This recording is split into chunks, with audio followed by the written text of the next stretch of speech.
Hello পোলাপান, কী অবস্থা সবার? আজকে ভিন্ন ধর্মী একটা জিনিস নিয়ে আসলাম। সেটা হইতেছে আজকে একটা স্মার্ট ওয়াচ আনবক্সিং করব, প্লাস দেখা যাক ফার্স্ট ইমপ্রেশন করা যায় কি না। সেটা হইতেছে ইনফিনিক্সের এক্স ওয়াচ H5 Pro। ঠিক আছে, যেইটা আমার বন্ধু নীরব অতি যত্ন সহকারে আমারে ধরায় দিছে। তো কি পরিমাণ বাঁশ সে আমারে দিল, বাঁশটা কি হালকা না বড় না কি টাইপের আছে, চলেন একসাথে মেজারমেন্ট করে আসি। So let's do the unboxing.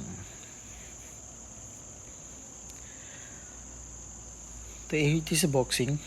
আপনার মোটামুটি মিনিমালিস্টিক আছে, কালারটা একটু ইউনিক আছে, একটু হোয়াইট সাথে ব্ল্যাক এবং গ্রিনের যে কম্বিনেশনটা, জিনিসটা খুব সুন্দর। প্যাকেজিংটা মোটামুটি খারাপ না।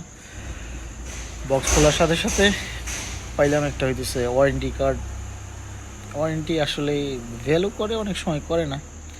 ঠিক আছে, তুমি যাও, সাইডে থাকো। তারপরে এখন দেখি কি আছে এখানে।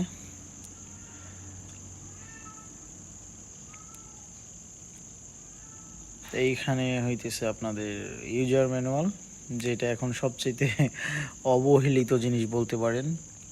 মানুষ যেটা খুবই কম কেয়ার করে। মোটামুটি বড় আছে, হ্যান ত্যান ব্লা ব্লা ব্লা। ঠিক আছে, যাও। তারপরে থাকতেছে আপনার বক্সের ভিতরে একটা ম্যাগনেটিক চার্জার, অবশ্যই ইউএসবি, যেটা আপনার ম্যাগনেটিকভাবে চার্জ করতে পারবেন আপনার ডিভাইস। তারপর হইতেছে আপনার ওয়াচ, সেই ইনফিনিক্স H5 Pro। এর বাইরে বক্সের ভিতরে কোনো কিছু নাই, কোনো কম্পোনেন্ট আপনারা পাইতেছেন না এই পর্যন্তই।